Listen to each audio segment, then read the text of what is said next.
अपनी तो आवाज ठीक है ठीक होगी है। होगी ऑन रहने दे। On on on okay. अच्छा यार सबको स्क्रीन तो विजिबल है, तो फिर बस स्टार्ट करते हैं अब इसको, और बगैर कुछ मजीद देर किए। सही यूट्यूबर बन सकना यार। ठीक है, तो कोई इन अप्रोप्रिएट आपको मेरी माइक से वर्ड्स सुनने पड़ ले तो मेरे साथ कुछ तो वो लोग हैं वजीउद्दीन शुजा मौजूद। होगा। I do not blame anyone. अच्छा तो यार स्टार्ट करते हैं। मर्जी साथ बैठे पता हैं, मर्जी वाली बात क्या बात है? है। हाँ, अच्छा बोल कौन बात, रहा है? मैं बोल रहा हूँ हसनैन हसनैन हसनैन। अच्छा अच्छा, ठीक है, ठीक है, नमस्कार स्टार्ट सर। करें स्टार्ट करें, सबको आवाज आ रही है?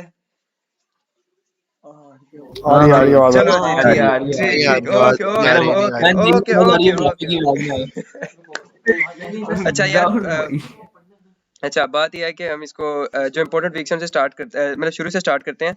इसके अलावा जो आखिर वाले वीक्स हैं ना, कुछ जो 8 के बाद हैं, वो सारे पिछले से रिलेटेड ही हैं, वो इतने ज़्यादा इंपॉर्टेंट नहीं है, उनको बस एक दफ़ा गो थ्रू करेंगे।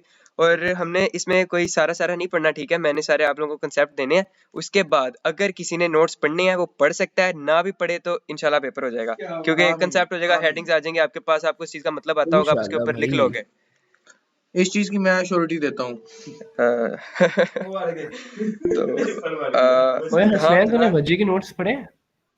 अरे वजी तू कहाँ पे है? ठीक है ओके ओके। यार वजी जिसका के जिसने नोट्स मेरे पूरी पास तैयारी कर ली है वो चुप रहे। CLO4 क्या कह रहे हो अब्दुल्ला? CLO4 का देखो ना, सबसे ज्यादा तो वहीं से आएगा ना CLO4। हेलो पहले अगर हम वो कर यार लें। बात पता है क्या, मैं बात बताता हूँ। बात ऐसे है कि शुरू से ना सारी चीजें आगे रिलेटेड है, तो अगर हम शुरू से कर लेंगे ना तो आगे चल के हमें ज्यादा नहीं इस पे फोकस करना पड़ेगा, वो ऐसे डिस्कस हो जाएगा कि हमने पीछे पढ़ लिया हुआ था, तो वो मैं स्लाइड्स पे दोबारा दिखा दूंगा, तो वो रिलेटेड चीजें हैं। हमारा टाइम लगेगा शुरू में थोड़ा चलो सा, उसके ठीक। बाद आगे सब रिलेट ही होना है। तो वो कर लेंगे हम उसको इस तरह से। ठीक है ठीक। ठीक है, उससे पहले सबसे ओके पहले मैं बात बताता हूँ, एक प्लेलिस्ट जो शेयर की है मोहम्मद ने, प्लेलिस्ट शेयर कर दी है। प्लेलिस्ट शेयर करता हूँ एक मैं, वो आप लोगों ने देख लेनी है, उसको भी देख लेना। उसके अंदर 4 वीडियोस हैं सिर्फ, ठीक है? तो उसमें जो ये सारी चीजें ना उसमें भी समझाई गई हैं, तो वो 4 वीडियोस भी बहुत अच्छी हैं, उनको भी देख लेना अगर बाद में जरूरत महसूस हो। नहीं तो हम ये कर लेंगे इसके अंदर अभी की है? इंशाल्लाह वो ताला। एक तो बारी कहता ना दस। अभी की है, और कुछ कुछ उसमें मेरी ए वीडियोस हैं, तो हसनैन, वो अभी हो की है? जाएगी। हाँ हाँ, उसकी है और कुछ मेरी वीडियोस हैं, और वो यार उसके अंदर अच्छा सारा कुछ कवर हो चुका हुआ है। हसनैन, तूने उससे पढ़ा है, क्या कहते हैं, नोट यार से पढ़ा है हसनैन, इतना हसनैन से? टाइम नहीं है, तू कराना शुरू कर, से वही करेंगे यार, जल्दी कराना शुरू कर। ओके ओके, मैं जो स्टार्ट बात कर रहा है। हूँ, बस स्टार्ट कर रहा हूँ अब, बस इसको शुरू करते हैं। ओके, स्क्रीन तो नजर आ रही है? ओके। अच्छा, सबसे पहला वीक, उसके बाद ये देखो पूरा कोर्स गुजर गया है, सबको सिविक्स की डेफिनेशन तो आती होगी, फिर भी अगर किसी मेरे जैसे बच्चे को नहीं आती, उसको मैं करा देता हूँ कि जो मुझे नहीं आती, सिविक्स है। जल्दी बता। हाँ हाँ ठीक है, सिविक्स जो है ये बेसिकली एक लैटिन वर्ड था सिविस, ठीक है, जिसका मतलब था सिटीजन, उससे ये निकला है, आगे इंग्लिश में ट्रांसफॉर्म हुआ था, ठीक है? उसके बाद ये जो सिविस वर्ड था, ये फर्दर इसको लैटिन का वर्ड है जिसके अंदर है सिविकस। सिविक्स का मतलब था सिटीजन, सिविकस का था रिलेटिंग टू सिटीजन। तो सिविक्स का बेसिकली जो असल मतलब होता है वो होता है कि मैटर्स रिलेटेड टू सिटीजन्स, ऐसे मामलात जो एक आम शहरी अपनी जिंदगी के अंदर जिनको देखता है उनको सोल्व करता है। प्रॉब्लम सॉल्विंग भी सिविक्स के अंदर आती है, तो ये होती है बेसिकली सिविक्स। इसको आगे करते हैं। अच्छा, तो ये आ जाता है इसके अंदर के rights and responsibility of citizens, और इसके बाद गवर्नमेंट का क्या रोल है लोगों के ऊपर, उसके बाद हमारे क्या राइट्स हैं, हमारी क्या ड्यूटीज हैं एक सोसाइटी के अंदर जब हम रह रहे होते हैं। एक इंसान के जो राइट्स होते हैं वो दूसरे की ड्यूटी हो जाती है, तो हमारे जो राइट्स हैं वो गवर्नमेंट की ड्यूटी है, गवर्नमेंट्स के जो राइट है वो हमारी ड्यूटी है, ठीक है? इसको भी आगे फर्दर चलते हैं। सिटीजनशिप क्या होती है? सिटीजनशिप बेसिकली एक लीगल स्टेटस होता है कि आप किस तरह से एक कंट्री के अंदर रहते हो।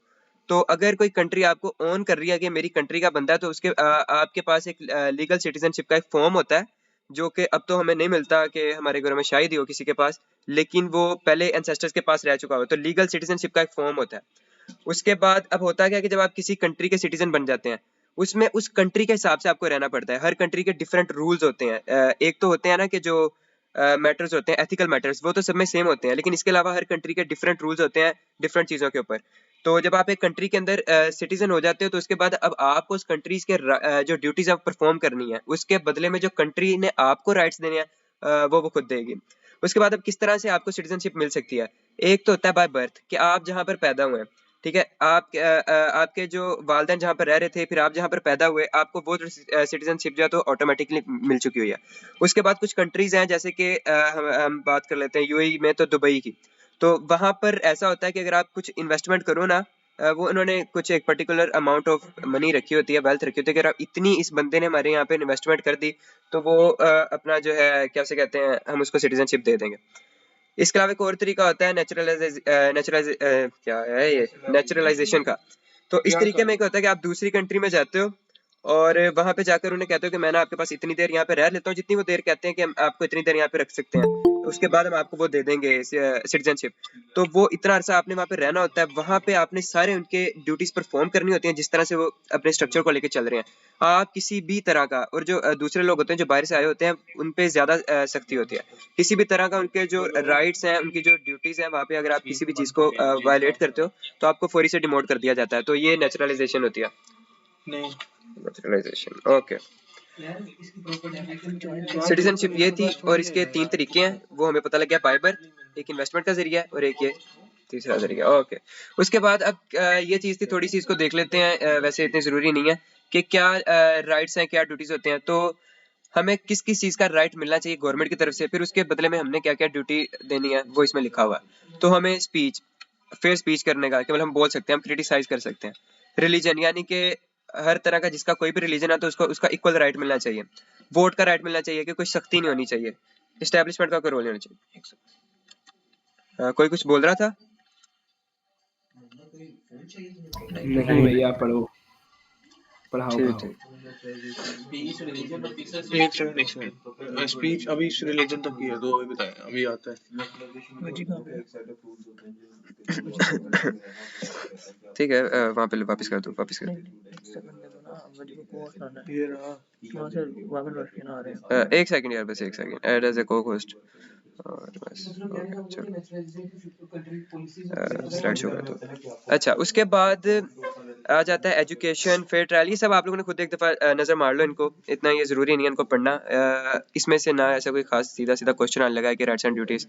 आगे चल के जो मेन चीज़ें वो आगे चल के आनी है। ड्यूटीज़ थोड़े से देख लेते हैं कि हमने जो है वो जो लॉ है उसका पर्टिकुलर कंट्री के, उनको फॉलो करना है। ठीक है, उसके बाद वोटिंग का ये सिनेरियो होता है कि वोटिंग हम एक वोट जो है हमें करने को गवर्नमेंट कहती है। अगर हम नहीं करते तो हम पे कोई सख्ती नहीं होती, लेकिन हमें वो वोट करना चाहिए। हमारा एक कह लो कि सिविल राइट है, सिविल ड्यूटी है कि हमें वोट करना चाहिए, ताकि एक एक वोट से जो होता है वो कंट्री के ऊपर पूरा पूरा इन्फ्लुएंस पड़ता है। तो आपका वोट जो है वो बहुत मैटर करता है। वोट को इज्जत दो। उसके बाद सिविक ड्यूटीज होती क्या बेसिकली, ये लीगल ड्यूटीज ही होती हैं कि एक कंट्री में रहते जब आप उसकी कोई ड्यूटीज परफॉर्म करते हो तो जाहिर है वो उसके लॉ में लिखी गई हैं। आपने जो लॉ में लिखी गई ड्यूटी परफॉर्म कर दी है वो आपकी एक सिविक ड्यूटी है। हसनैन आवाज कट गई तुम्हारी। कहाँ से आवाज कटी थी? अब आवाज आ रही है? आवाज आ रही है सबको? वहां से हसनैन देखिए सारा तारा- रिपीट कर विकी आवाज आ रही है। क्या एक सेकंड हसनैन मुझे आवाज ऐसा लग कट रहा है रही है। नेट में इशू आ रहा है। एक सेकंड, ये मोहम्मद अपना नेट बंद करो। तुम्हारा नेट ही लगाया हो उसने। मेरा लगा ले चूतिए। हसनैन सारा दोबारा रिपीट कर दे, तेरी आवाज नहीं आ रही थी। मैं कर रहा हूँ, मैं कर रहा हूँ। सारा यार कारने की हो गया, चौधरी साहब थोड़ा खलो जाओ। हो जाए यार, तेरी मेहरबानी, क्यों नकाती कराने चक्कर। अब सही आ रही है यार, अब सही आ रही है। ठीक आ रही है सब, सारी बात आ रही है। 2 मिनट खो तो जा मामा। और ये कनेक्ट अब आ कर रही लेते है। हैं आहिस्ता आहिस्ता। नकाती करा रहे हैं फ्लैश फाइबर दी। चलो पॉज, काम डाउन। बेटा मैं भी यही बचपन में करता था, ताकि मेरी क्रोम ब्राउजर हिस्ट्री मेरे तक ही रहे। मेरा लगा लो वापस मेरा लगा लो। अब इसका वाला तुम्हारे पास आएगा, जो भी तेज आ रहा होगा ना। मेरा नेट नहीं है, फिर इसके नेट में हाँ ठीक है, इसका लगा दो। ये दूसरा नेट लेके आगे पास आउट कर दो। पास आउट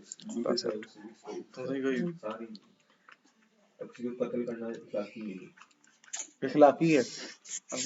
ये मेरी भी निकाती करा रहा है। चेक करो, जा रहे हैं, आवाज आ रही है?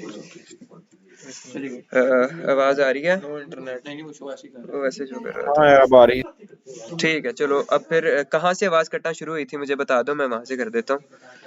यार ड्यूटीज ये ड्यूटीज हाँ ये ड्यूटीज वाला दोबारा सिविक विकास हाँ सिविक ड्यूटीज बेसिकली जो होती है ना लीगल ड्यूटीज होती हैं, यानी कि आप एक कंट्री के अंदर रहकर आप उसके अंदर जो ड्यूटीज परफॉर्म करते हैं वो वही होती हैं जो उसने अपना लीगल स्टेटस के अंदर डाली होती हैं, जो उसने अपने कॉन्स्टिट्यूशन के अंदर डाली होती हैं। आपने वो वाली ड्यूटीज परफॉर्म करनी है, तो डायरेक्टली आप एक इनडायरेक्टली तरीके से आप सिविक ड्यूटीज ही परफॉर्म कर रहे होते हैं इस कंट्री के अंदर रह के। यार सिविक ड्यूटीज जो है वो कॉम्प्लीमेंट्री हो जाएंगी और जो दूसरी है लीगल कंपल्सरी हो जाएगा, जैसे टैक्स पे करना लीगल है, लीगल हाँ। कंपल्सरी हो जाएगी ना, सिविक दूसरी में आता है आप कॉम्प्लीमेंट्री। ड्रफ्ट लगा दो किसी को, सिविल ड्यूटी है। सिविल ड्यूटी और सिविक ड्यूटी ये दो अलग चीजें हैं। यार सिविक ड्यूटी को सिविक ड्यूटी की बात कर रहा हूँ। कॉम्प्लीमेंट्री है वो जरूरी नहीं। हाँ अब बोल हम क्वेश्चन नहीं तो करेंगे ना, बोल बोल। सिविक ड्यूटी को ये होता है ना कॉम्प्लीमेंट्री हो जाती है, और लीगल जो है कंपल्सरी है हमारे देश हाँ, में। लीगल जो है वो लाजमी आपके लिए करना, और जो सिविक है वो आपकी मर्जी है। अच्छा यार फंडामेंटल फॉर्म्स ऑफ सिटीजनशिप देख लेते हैं। इसमें तीन चीजें हैं, सिविल सिटीजनशिप, पॉलिटिकल सिटीजनशिप और सोशल सिटीजनशिप। सिविल सिटीजनशिप में वही होता है जो मैंने पीछे बता दिया है कि आपका लीगल और कॉन्स्टिट्यूशनल राइट्स एंड ड्यूटीज होती हैं कि आपने किस तरह से एक कंट्री के अंदर रह के उसके राइट्स परफॉर्म करने हैं, उसके लॉ पर चलना है। अगर आपको किसी कंट्री के अंदर रहना है तो आपको उसके लॉ ही परफॉर्म करने पड़ेंगे। पॉलिटिकल सिटीजनशिप ये होती है कि आपने जो उनके पॉलिटिक्स से रिलेटेड मैटर्स हैं, यानी कि वोटिंग है, इस तरह के मामला, आपको वोट करना पड़ेगा, ठीक है, जो मैंने पहले भी बात की थी। वही चीजें आगे से आगे रिलेट होती रहती हैं। तो इस तरह की चीज आ जाएगी इसके अंदर। सोशल सिटीजनशिप के अंदर आ जाता है कि आपने जो एक सोशल वेलफेयर के लिए काम करना है, पब्लिक की एक अच्छी वेलबींग के लिए काम करना है। इसके लिए आप एनजीओज रन कर सकते हो, अपनी मर्जी से आप कुछ भी कर सकते हो। आप कुछ अक्सर घरों ने किया होता है कि वो किसी दिन एक लोगों को, गरीब लोगों को खाना खिला देते हैं। तो इस तरह की चीजें होती हैं जो सोशल सिटीजनशिप में आ जाती हैं, जो आपको सोशल सिटीजन बना देती हैं। ठीक है, आगे आ जाता है कि न्यू फॉर्म्स ऑफ सिटीजनशिप, जो आजकल सिटीजनशिप के नए तरीकेकार चल रहे हैं वो क्या है? Digital citizenship. इसमें क्या आता है कि जो हम जितना भी सोशल मीडिया प्लेटफॉर्म्स यूज कर रहे हैं, इसमें हम जो अपने राइट्स एंड ड्यूटीज उनके ऊपर रहकर हमारी क्या राइट्स एंड ड्यूटीज हैं। हम अगर ट्विटर को यूज कर रहा है, कोई इंस्टाग्राम यूज कर रहा है, तो उसके ऊपर कोई ऐसी बात ना करे। जैसे कि आपको पता है कि पिछले दिनों कुछ बातें जिन्होंने की तो उनको इंस्टाग्राम से भी बंदों को उठा लिया गया बाद में। तो कोई ऐसी बातें नहीं कर सकते आप जो उसके बाद जो कंट्री यार उठाया तो नहीं गया था। नहीं, काफी बच्चों को उठा भी लिया, चलो खैर।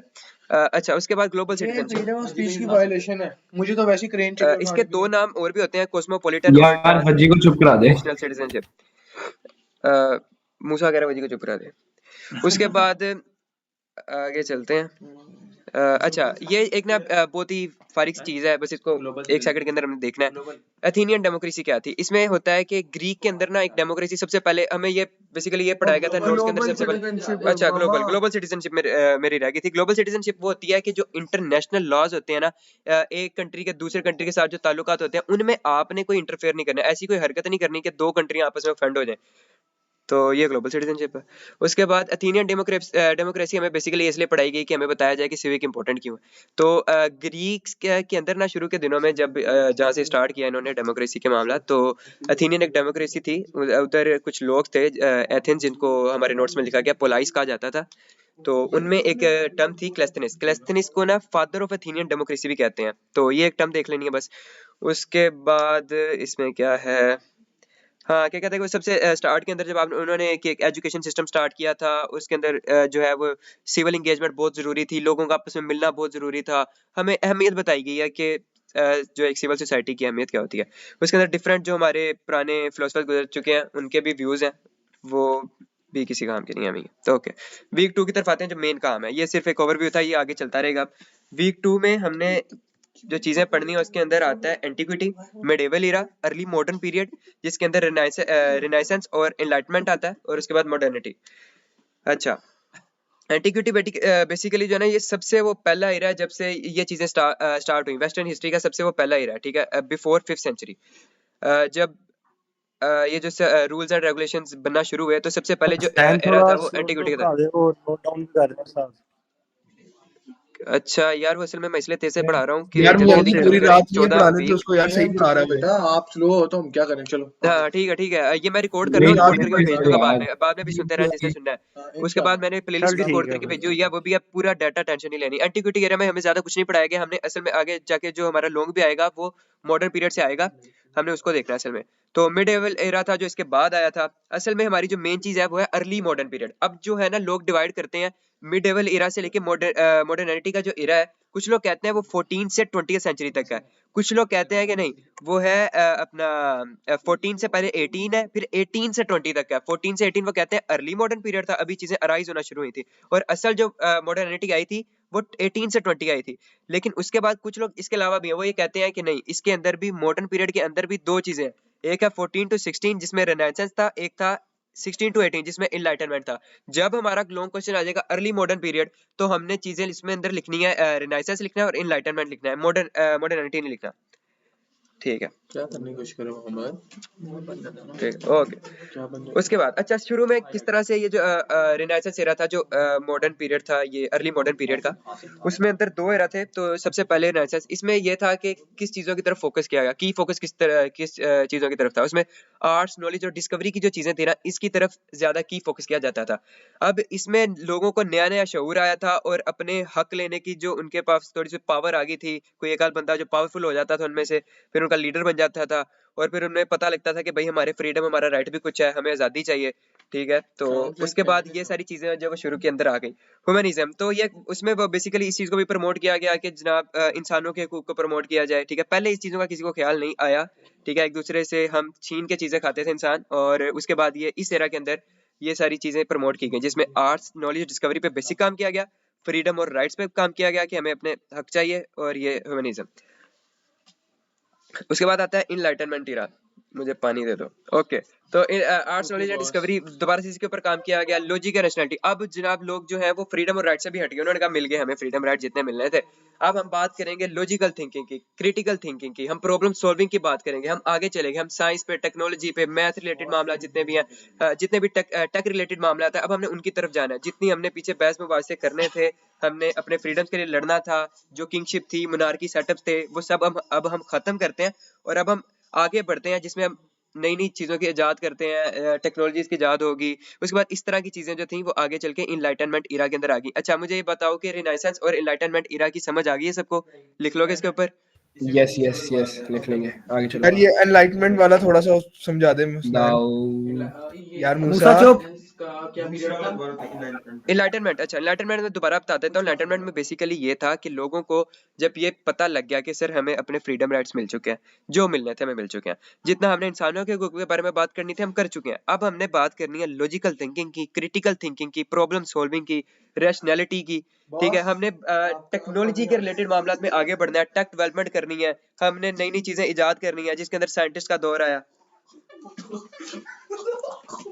वजी को ठीक है, चुप ठीक है। करा के जल्दी साइड करो। नहीं वजह नहीं ओए चुप यार ये पीछे जानवर है, इनको चुप करवा। हसनैन रिजाइनेंस का एरा कहां से कहां तक का था? 14 से 16। ये मैंने पिछले समय उसमें मैं स्लाइड तुम लोग को दी हूं, इसमें देखो 14 to 16। अच्छा अभी ये दोनों को एक्सप्लेन नहीं करना? नहीं इसमें कुछ भी नहीं है, इसमें है ही नहीं। कैटेगरी सबसे पहले रहा था, मिडेवल था जो उसके दरमियान में आया था, कुछ भी नहीं लिखा हुआ, नोट्स में भी नहीं। अच्छा आगे उसके बाद हम चलते हैं। यार स्लाइड्स, ये वाली स्लाइड्स मेरी नहीं, आगे मेरी होगी, इसमें कुछ जो गलत बातें हैं वो मेरी नहीं है। ओके तो ठीक है, ये डन है, यहाँ तक आगे चले। हाँ डन। आगे चलते हैं। अच्छा जी, वो कहता है जी हम ये क्यों पढ़ रहे हैं, तो अच्छा एनलाइटमेंट एरा बेसिकली वो फोकस करता है कि मॉडर्न स्टेट्स के ऊपर, ठीक है, जितनी भी पॉलिटिकल आइडियोलॉजीज बाद में बनी, इससे पहले क्या होता था कि एक मोनार्की सेटअप होता था जिसके अंदर सिर्फ किंगशिप होती थी। ठीक है, उसके अंदर एक किंग था, वो जो चाहता था वो करता था, या फिर फ्यूडलिज्म का कंसेप्ट था। शॉर्ट क्वेश्चन आ सकता है फ्यूडलिज्म, इस टर्म के ऊपर गौर करना। फ्यूडलिज्म बेसिकली होता है कि ग्रुप ऑफ पीपल की बेटरमेंट के लिए काम करना। ठीक है, सबके लिए काम नहीं करना। किंग होता था, किंग के पास सारी वेल्थ थी, किंग से नीचे जो लोग थे जो कि किंग के काम करते थे, यानी कि उसके साथ वाले, तो सिर्फ उनकी बेटरमेंट के लिए किंग भी काम करता था। लेकिन इससे नीचे जो लोग थे, जो सोसाइटी का असल काम करते थे, वो पिस जाते थे, उनको सिर्फ शॉर्ट अमाउंट ऑफ मनी मिलती थी, वो हैंड टू माउथ भी गुजारा नहीं थे कर पाते। तो इसके बाद क्या हुआ कि इनलाइटनमेंट एरा के अंदर उन पॉलिटिकल आइडियोलॉजीज को बेहतर किया गया कि मैग्ना कार्टा साइन किया गया, जैसे कि जो है वो किंग भी जो है ना वो लॉ से इक्वल है, जैसे कि सारे इंसान अगर लॉ के इक्वल है तो जो किंग आपका जो मेन लीडर होता है वो भी इक्वल है।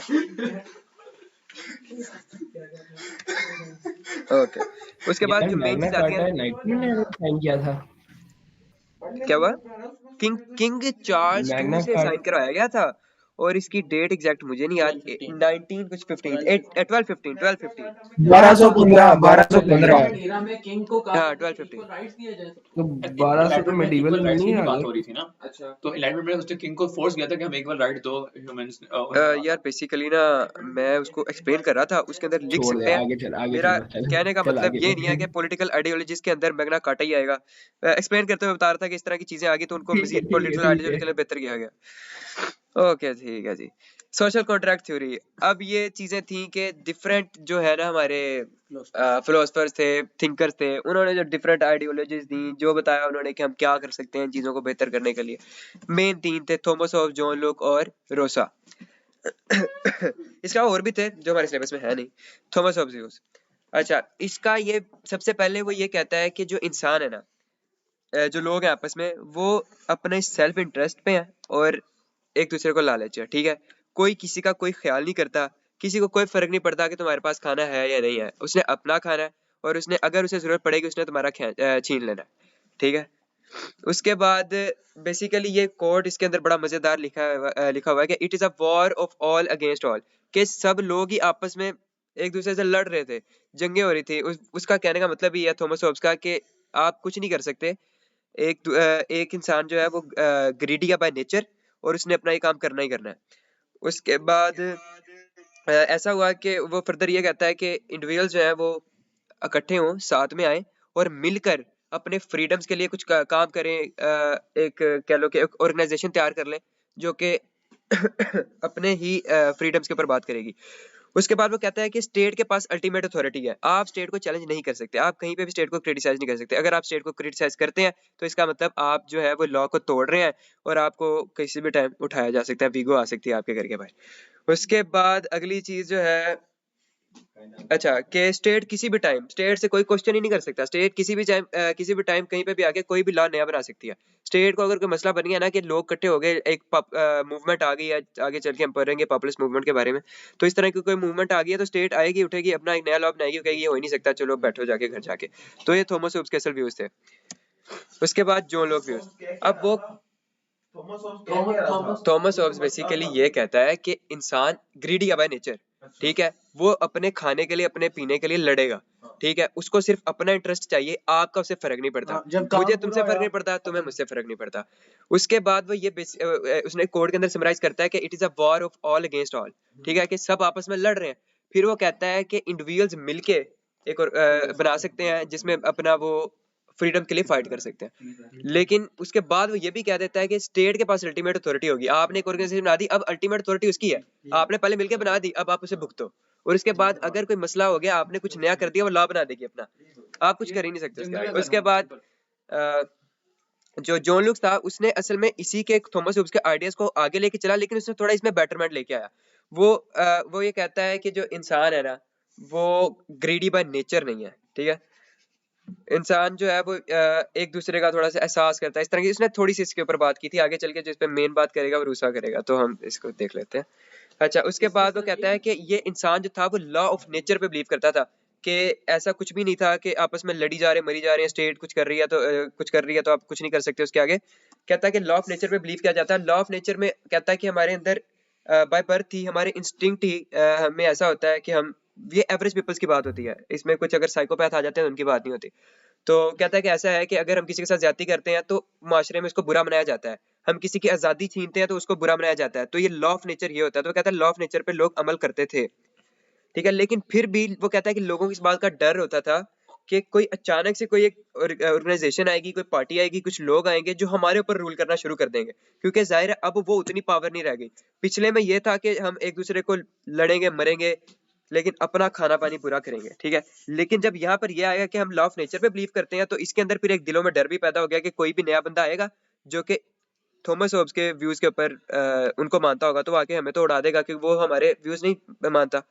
उसके बाद हाँ, तो वही कहता है कि जो स्टेट है उसको, अच्छा the state power as neutral जज फॉर प्रॉब्लम, अच्छा वो कहता है कि स्टेट जो है ना उसको आप एक न्यूट्रल अथॉरिटी बनाओगे, उसके अंदर कोई भी ऐसी चीज नहीं होगी कि वो बाइस डिसीजन दे सकती किसी एक की तरफ, ठीक है, जैसे कि हम बात करते हैं कि जो आपकी जुडिशरी है उसको आज़ाद होना चाहिए, इंडिपेंडेंस ऑफ जुडिशरी, वो चीज़ें इसने बात की थी। उसके बाद इसने बात की थी कि अगर तो आप लोग इस चीज़ के खिलाफ हो गए जो स्टेट ने की है, तो लोग मिलके उनके पास राइट टू रिबेल है कि वो बगावत कर सकते हैं स्टेट के खिलाफ, वो आके बता सकते हैं। वोट ऑफ नो कॉन्फिडेंस जिस तरह से होता है दूसरी पार्टियां देती हैं, तो इस तरह से आप कर सकते हो।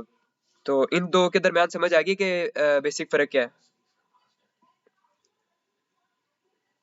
हाँ आगे आगे चल हसनैन, आगे चलो, बहुत ही जल्दी है तुझे। ये दादा ना पहले टाइम बहुत कम है यार, जल्दी पूरे रात नहीं लगानी यार, तैयारी कराओ जल्दी जल्दी।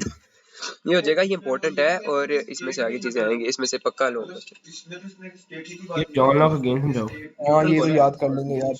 जो मैं कंपैरिजन करके समझाता हूँ। थॉमस होबिया कहता है कि इंसान ग्रीडी है, जॉन लॉक कहता है कि नहीं भाई इंसान लॉ ऑफ नेचर पे बिलीव करता है। लॉ ऑफ नेचर ये होता है कि आप अगर किसी से दिल में आप ये बुरा हमेशा बाय बर्थ ये समझते हो कि अगर आप किसी के साथ ज्यादती कर रहे हो ना, तो आपको पता होता है कि ये गलत हो रहा है, ठीक है। तो अगर आप किसी के साथ किसी का पैसा छीन रहे हो, किसी को मार रहे हो, तो इंसान को पता होता है। तो वो कहता है कि इंसान लॉ ऑफ नेचर पे बिलीव करता है, जबकि थॉमस होब्स कहता है कि नहीं करता, इंसान है ही लालची। उसके बाद वो कहता है, थॉमस होब्स कहता है कि सबकी आपस में ही जंग है, ठीक है, जबकि जो जॉन लॉक है वो कहता है कि सबकी आपस में जंग नहीं है, लोगों को डर ये है कि बाहर से कोई आके हम पे हावी हो जाएगा। उसके बाद थॉमस होब्स ये कहता है कि लोग इकट्ठे होकर ऑर्गेनाइजेशन बना लेंगे, लेकिन उसके बाद उसके पास सारी अथॉरिटी चली जाएगी।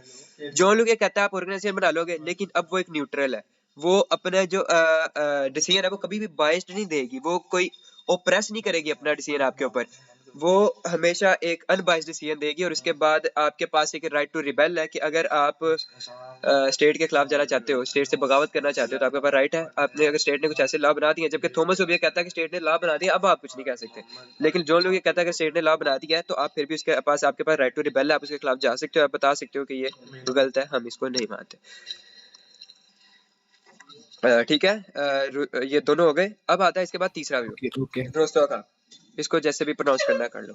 उसके बाद वो ये कहता है कि ना तो इंसान लॉ ऑफ नेचर पे बिलीव करता है, ना तो इंसान ग्रीडी है। वो कहता है कि इंसान चलता है अपनी नीड से। अगर तो मेरे पास अपना खाना पीने का सारा सामान मौजूद है, तो मैं कभी किसी को तंग नहीं करूंगा, ठीक है। लेकिन अगर मेरे पास नहीं है, तो फिर मैं थॉमस होब्स के व्यू पे आ जाऊंगा कि मैं ग्रीडी हो गया हूँ, अब मैंने उसको मार के खाना लेना ही लेना है। लेकिन अगर मेरे पास है, तो मैं जॉन लॉक के व्यू के ऊपर हूँ, जो कि है कि मैंने किसी को तंग नहीं करना, ठीक है। तो इंसान जो है वो ड्रिवन बाय नीड्स है, नीड्स के ऊपर चलता है हमेशा से।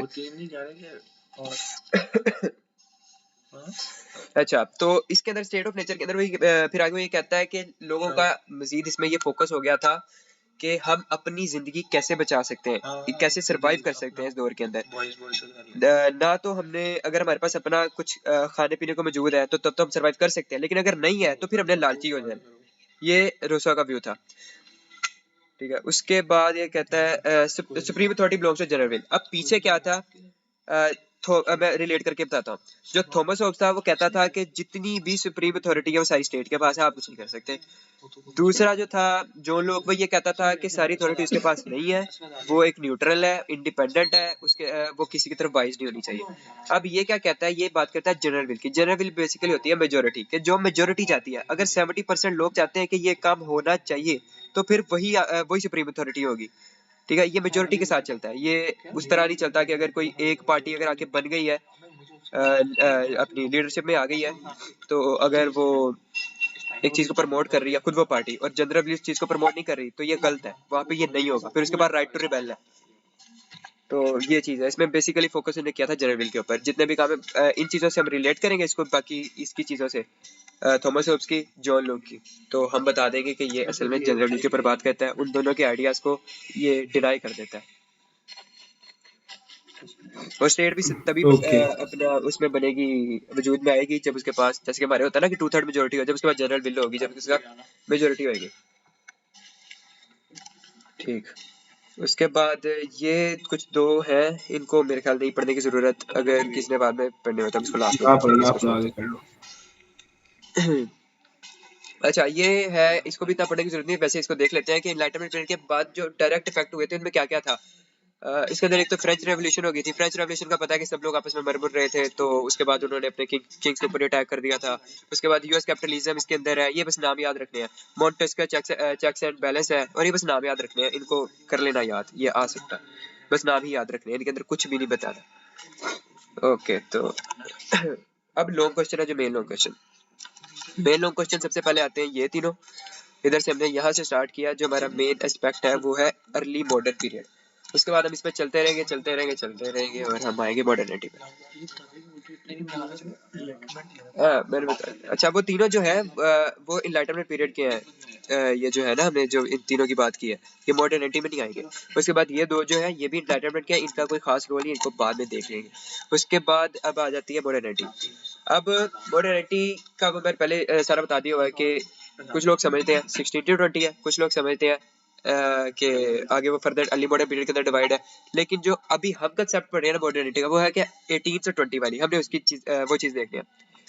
अब इसमें शुरू में से लिखा दिया step could refer to very different period. Different period मैंने ऊपर पहले बता दिया कि रेनेसांस का है, अर्ली इनलाइटनमेंट पीरियड है।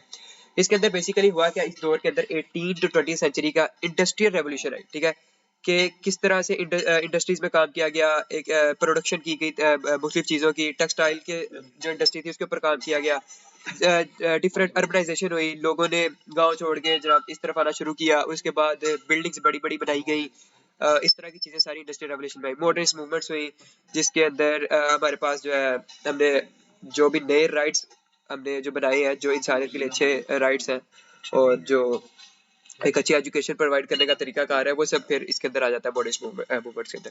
तो की एस्पेक्ट्स इसके पढ़ लो, उसके अंदर कवर हो जाएगा सारा।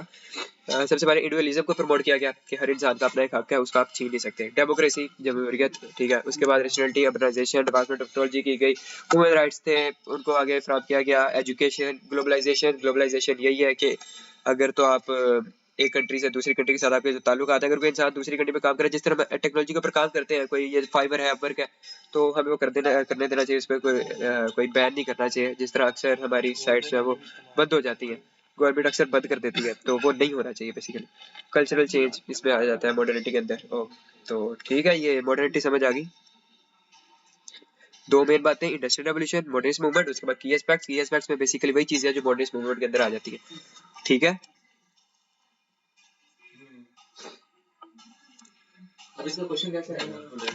हाँ ठीक है।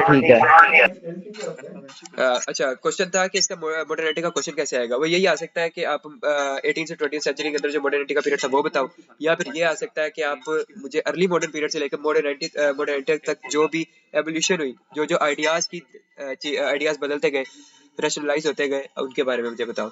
जैसे कि मेरे ख्याल मिड वन में आया था, तीनों के मेरे ख्याल आइडियाज पूछे थे और मॉडर्निटी के बारे में पूछा था। क्या था? रेनेसांस और एनलाइटनमेंट के दरमियान डिफरेंस पूछा था, और सामने मॉडर्निटी का भी पूछा था। मुझे इसलिए याद है क्योंकि मैं मॉडर्निटी देखा नहीं था और मेरे कट गया था। उसके बाद रैशनैलिटी। हाँ, रैशनैलिटी बेसिकली। अच्छा, मेरी आवाज दो तरफ से आ रही, तुम लोग इसलिए बंद कर दो। रैशनैलिटी का सही कंसेप्ट इतना मुझे भी इतना लंबा नहीं पता, लेकिन ये मेरे ख्याल डिस्पैरिटी होती है कि किस तरह से आप अलग होते हो, कि आप रैशनलाइज हो, यानी कि आप दूसरे से अलग हो, ठीक है, तो आपका अलग एक राइट है। तो ये इसके अंदर आ जाता है। अच्छा, मॉडर्न सोसाइटी के अंदर जो ये मॉडर्निटी के अंदर ही लिखना है। तो इंडस्ट्रियलाइजेशन पहले हुई, वो यहाँ पे डिस्कस कर लिया हमने। इंडस्ट्रियल रेवोल्यूशन के अंदर अर्बनाइजेशन हुई, ये भी मैंने वहाँ डिस्कस कर लिया था। कैपिटलिज्म बेसिकली होता है कि जो हर इंडिविजुअल है ना, उसके अपने एक राइट्स है, तो जो सारी पावर है वो स्टेट के पास नहीं है। जबकि एक होती है चीज़ कम्युनिज्म, उसमें ये होता है कि जो सारी पावर है वो स्टेट के पास है, ठीक है। डेमोक्रेटिक गवर्नेंस है, सोशल मोबिलिटी, और सोशल मोबिलिटी यानी कि आपस में सब आप फ्री हो, आप कोई काम करना चाहते हो सोशली तरीके से, तो वेलफेयर चलाना चाहते हो, तो आपको कोई रोक नहीं सकता, आप एनजीओ चला सकते हो। आपको सिर्फ उसे रजिस्टर्ड करवाना है, फिर अगर आपको कोई स्टेट कोई पर्टिकुलर इदारा रजिस्टर नहीं करने दे रहा तो वो गलत कर रहा है, आप उसके खिलाफ राइट टू रिबेल है आपके पास। उसके बाद ठीक है, तो वीक 2 भी हो गया, ठीक है। कैपिटलिज्म एक बार दोबारा। हाँ, एक सेकंड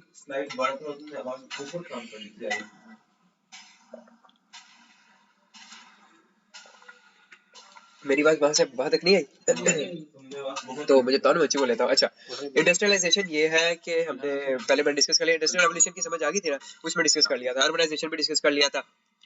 कैपिटलिज्म का पूछा फिर कैपिटलिज्म में होता है कि यार कि हर इंसान का अपना एक राइट है, हर इंडिविजुअल का एक राइट है, सारी पावर स्टेट के पास नहीं है। जबकि दूसरी तरफ है कम्युनिज्म, जो कि रफे बड़ा कम्युनिस्ट बनता है, अक्सर कहता है। तो कम्युनिज्म कहते हैं कि सारा राइट ही स्टेट के पास है, जो स्टेट है करना करती है। उसके बाद मुझे बुलाया किसी ये ने? नहीं ये राफी को चुप कराओ यार, राफी की बात बहुत निकल रही है। ठीक है अनस, ठीक है आगे पास। ओके अच्छा वीक 3 क्या था? अच्छा वीक 3 के अंदर हमने स्टेट के बारे में पढ़ा था। एक सेकंड बस ये मेरा, मुझे ये रजिस्टर पकड़ लेना। हमने यहाँ पे ना 2-3 चीजें यार देख लेना, लिख लेना इन चीजों को कि स्टेट किस तरह से बनती है और जो उसके डिफरेंट ऑर्गन्स होते हैं। ये लोगों को सुना सकता है यही उठ के कि उसका डिफरेंट ऑर्गन्स ऑफ स्टेट क्या होते हैं, इस तरह का ना। मैं बता देता हूँ एक सेकंड बस। अच्छा एलिमेंट्स ऑफ स्टेट, पहली चीज है elements of state. Elements of state ये चीज है कि उसमें 4 है PTGS, ठीक है। PT सर नहीं होते, PT सर, PT और फिर GS की एक हमें बैडमिंटन में रैकेट शटल में वो मिलती नहीं है शटल, तो PTGS से इसको याद कर लेंगे हम, ठीक है। तो PTGS ये हमने 4 उसके एलिमेंट ऑफ स्टेट याद कर लिए। पॉपुलेशन, टेरिटरी, गवर्नमेंट और सोवरेनिटी। समझ आ गई सबको 4 क्या है? लिख लो सब। ये इसी मेन जो मैंने स्लाइड खोली हुई है इसके ऊपर लिखा हुआ है। इसके अंदर लिखा हुआ है एक पॉपुलेशन, एक टेरिटरी, गवर्नमेंट और सोवरेनिटी, इस पे लिखे हुए हैं चारों। तो उसके बाद ये 4 हो जाएंगे। इसके बारे में हम सब के बारे में डिफरेंट चीजें लिख देंगे। एलिमेंट ऑफ स्टेट है ना ये, तो स्टेट के अंदर पॉपुलेशन होगी तो जाहिर सी बात है स्टेट होगी। जिस तरह इस्लाम में हमने डिस्कस किया था ना कि वो फाउंडेशन ऑफ मुस्लिम सोसाइटी, उसके अंदर एक सोसाइटी होनी चाहिए, different units of Muslim society, एक स्टेट सिटी होगी, स्टेट होगी, तभी तो जाके वो बनेगा। तो यही है कि पॉपुलेशन होगी तो उसके ऊपर आप सारी रूलिंग्स करोगे। टेरिटरी मतलब वो सेफ होनी चाहिए, उसके बॉर्डर्स के ऊपर आर्मी होनी चाहिए, बॉर्डर के ऊपर ही होनी चाहिए आर्मी। उसके बाद गवर्नमेंट है।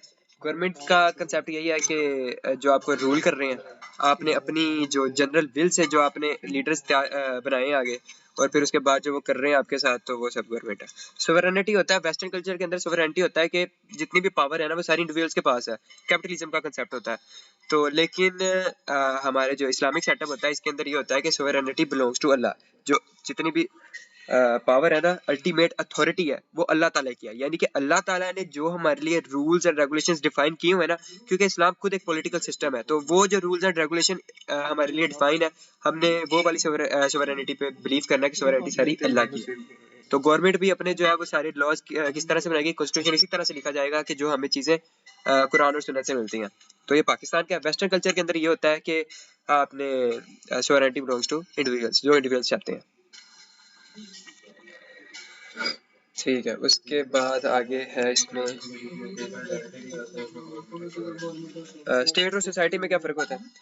स्टेट होती है कि जिसके अंदर ये चारों एलिमेंट्स आते हैं, स्टेट होती है। सोसाइटी होती है एक आम मुआशरा, ठीक है। एक स्टेट के अंदर डिफरेंट सोसाइटीज हो सकती हैं।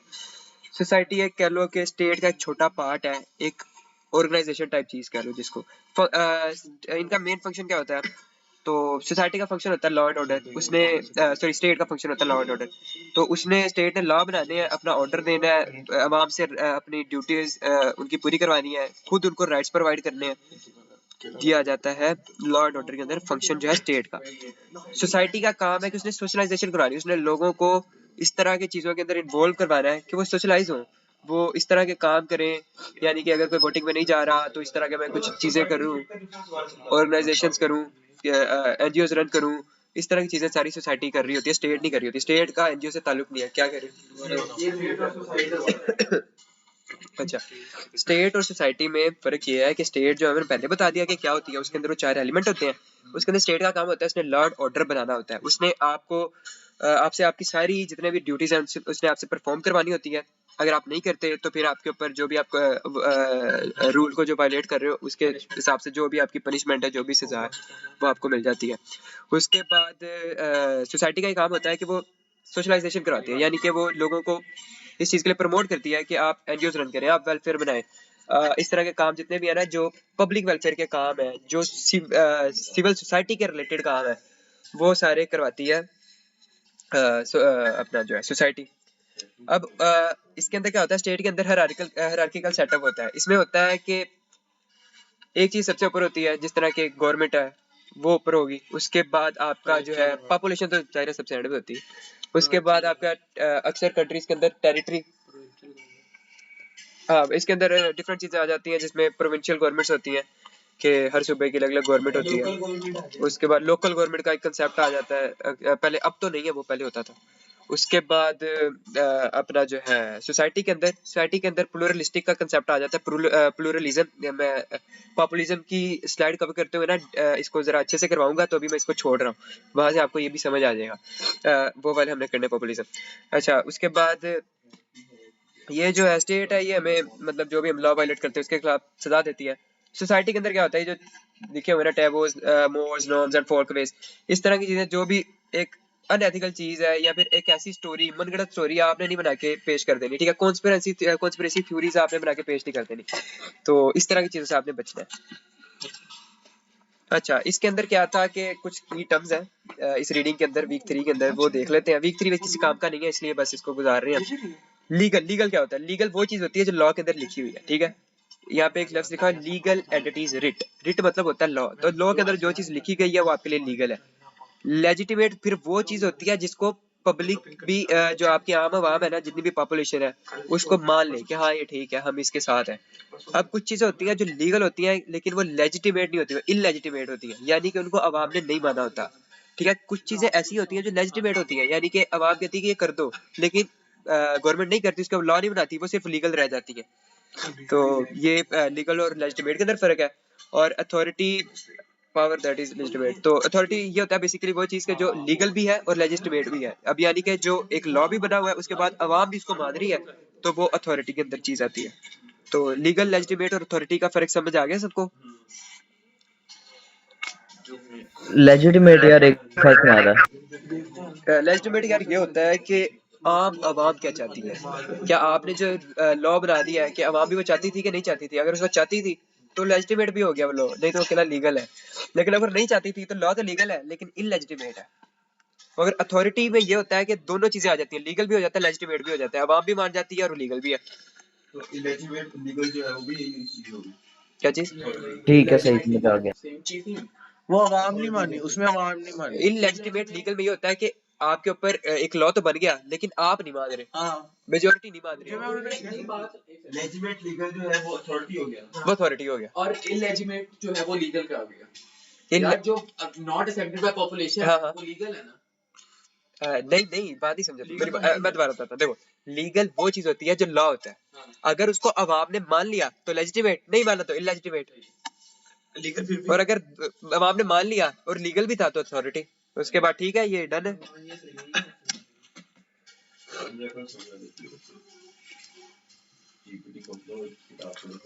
मैं देख लूँ क्या क्या रह गया। तो ये सारी चीजें ना, civil society, role of civil society, organized और ऑर्गेनिक, और ये सब चीजें मैं नहीं करा रहा, ठीक है। ये मैं आगे जाके बता दूंगा। और मैंने अपनी बातों में बहुत दफा बता दिया कि सिविल सोसाइटी क्या होती है, जिसने अपना वेलफेयर के लिए काम करना होता है, इस तरह की चीजें मैंने बता दी है। तो इसको मैं छोड़ दूंगा, ठीक है। क्या धमकी दे रहे हो? कोई धमकी दे रहा। अच्छा, उसके बाद जो नेशन है, ये लैटिन वर्ड नेशो से निकला है, जिसका मतलब है बर्थ या रेस। तो एक जो नेशन का कंसेप्ट होता है ना, वो बेसिकली हमें ऐसा लगता है कि शुरू से है, लेकिन ये 200 इयर्स अगो पहले कोई नेशन का कंसेप्ट था ही नहीं। उसके बाद नेशन बनती इस तरह से है कि जब कंसेप्ट आया तो नेशन इस तरह से बनती है। उसके डिफरेंट होते हैं, कोई अपने जो है एथनिक होते हैं, जिसमें होता है कि एंसेस्ट्रल के जो उनका तरीकाकार चलता आ रहा होता है, जहाँ पे वो पैदा हुए होते हैं, जो भी उनके एंसेस्टर्स होते हैं वो होते हैं, वो लोग नेशन में आते हैं। कुछ लोग लिबरलिज्म के तौर पर नेशन में आ जाते हैं, कुछ अपने कल्चर की वजह से नेशन में आ जाते हैं। तो इस तरह से डिफरेंट नेशन जो इस तरह से बनती है। तो ली कोक है, वो बंदा है, वो कहता है जी मेरी ये डेफिनेशन है, कहता है body of people united by common descent and language. ऐसे लोग जिनका जो पीछे वाले कह रहा हूँ, आगे वाले जो लोग हैं, आने वाले, और जो उनकी जुबान है वो एक दूसरे से मिलती जुलती हो, तो वो नेशन बन जाती है। यार ये बंदे का नाम क्या है? बकवास कर रहे हैं। बस ली कोक। और तुम पहन दे शुरू वही क्या बोली क्या? जा, आगे जा। बस ठीक है, ठीक है। सिविल सोसाइटी का मैंने बहुत दफा बता दिया है, जनाब वेलफेयर के लिए काम करो और करते ही रहो, बस छोड़ो इसको। रोल ऑफ सिविल सोसाइटी भी देख लेना। इसमें एक एग्जांपल है कि जी यूके में एक वाटर एड काम हुआ जिसके अंदर 1.3 मिलियन पीपल को, लोगों को ना साफ पानी पिलाया जाता है, साफ पानी।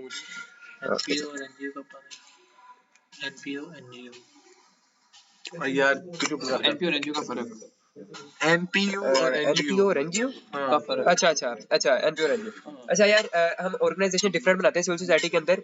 मैंने कहा था आगे चल के आ रहा था इसलिए मैंने छोड़ा हुआ था। उसके बाद एनजीओ वो होती है कि जो ऑर्गेनाइजेशन, जैसे मैंने पीछे बताया था कि जो गवर्नमेंट की नहीं होती, आप वेलफेयर के लिए बनाते हो। मैंने यहाँ पर ये बात डिस्कस की थी जब मैं ये सोशलाइजेशन की बात कर रहा था, तो ये वाली चीज आ जाती है। और नॉन प्रॉफिट ऑर्गेनाइजेशन जिसके अंदर आप कोई प्रॉफिट नहीं लेते आवाम से या कहीं से भी, आपको बाहर से फंडिंग हो जाती है जिनके अंदर, तो वो अपना बस ये टैक्स एनपीओ को हो जाता चुराने है। के लिए इस्तेमाल होता है ये सब हाँ चीजें। बेसिकली ये जो भी कह रहे हैं ऐसे ही है, टैक्स बस हमने लिखने में ऐसा नहीं लिखना।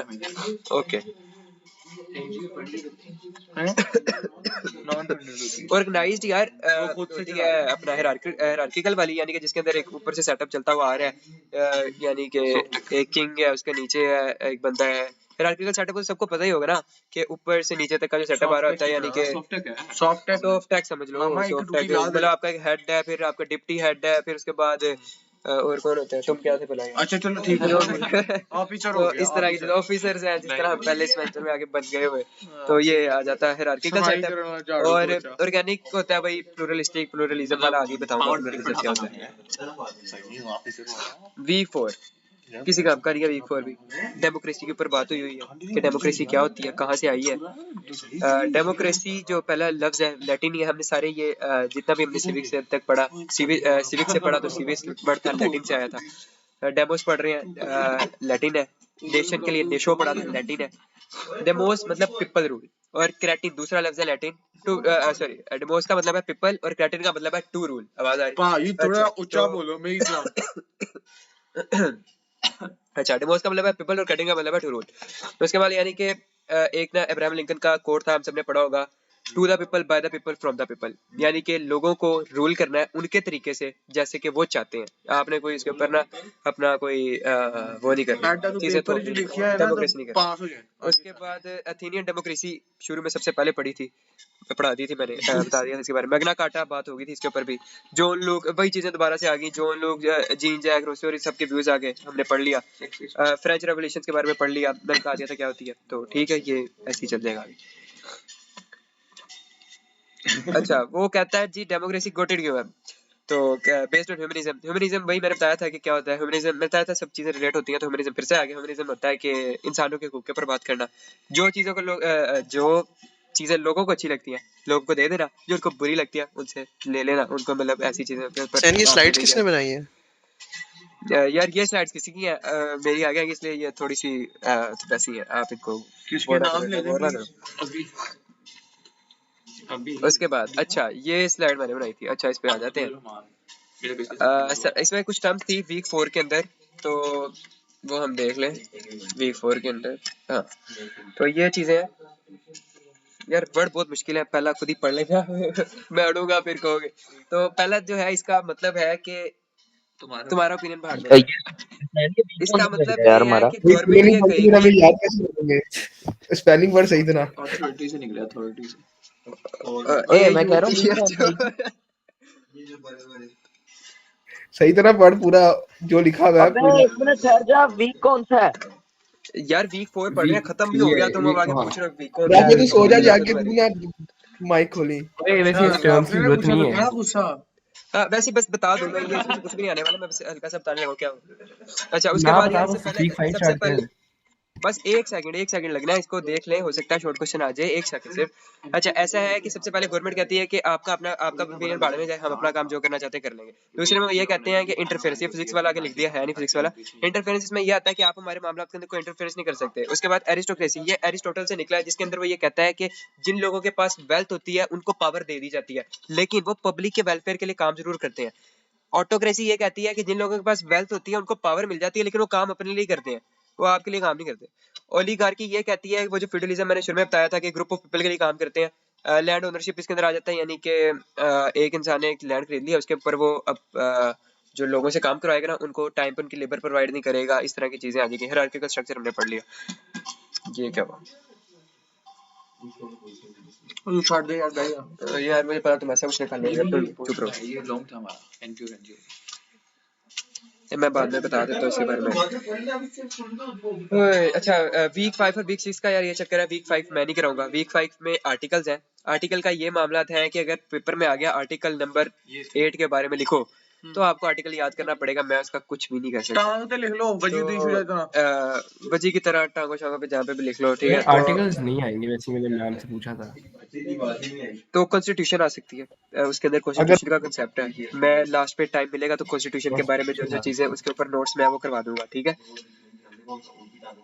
अगर आर्टिकल नहीं आएगा तो कॉन्स्टिट्यूशन पीछे बचता है चैप्टर के अंदर, मेरे हिसाब से नहीं आएगा, रीडिंग के बाकी अंदर। आ गया तो फिर कर लो। बस मूसा को पकड़ लेंगे अगर ना क्विज आया तो। क्विज के अंदर आ गया था, तो बाकी अल्लाह खैर करे। और वीक 6 जो है वो है पॉपुलिज्म वाला। यहाँ पे मेरे पास की स्लाइड्स डालना मैं भूल गया, तो मैं काम करता हूँ। मैंने वो प्लेलिस्ट के अंदर ना वो डाली थी एक वीडियो, उसके अंदर है, तो मैं वैसे निकाल लेता हूँ। ऐड कर ले, हमें ब्रेक मिल जाएगी। ब्रेक कौन सी भाई, वो जल्दी खत्म करना है, तो ब्रेक वगैरह अभी नहीं वो कहाँ पे प्लेलिस्ट पड़ी है भाई? YouTube में प्लेलिस्ट निकाल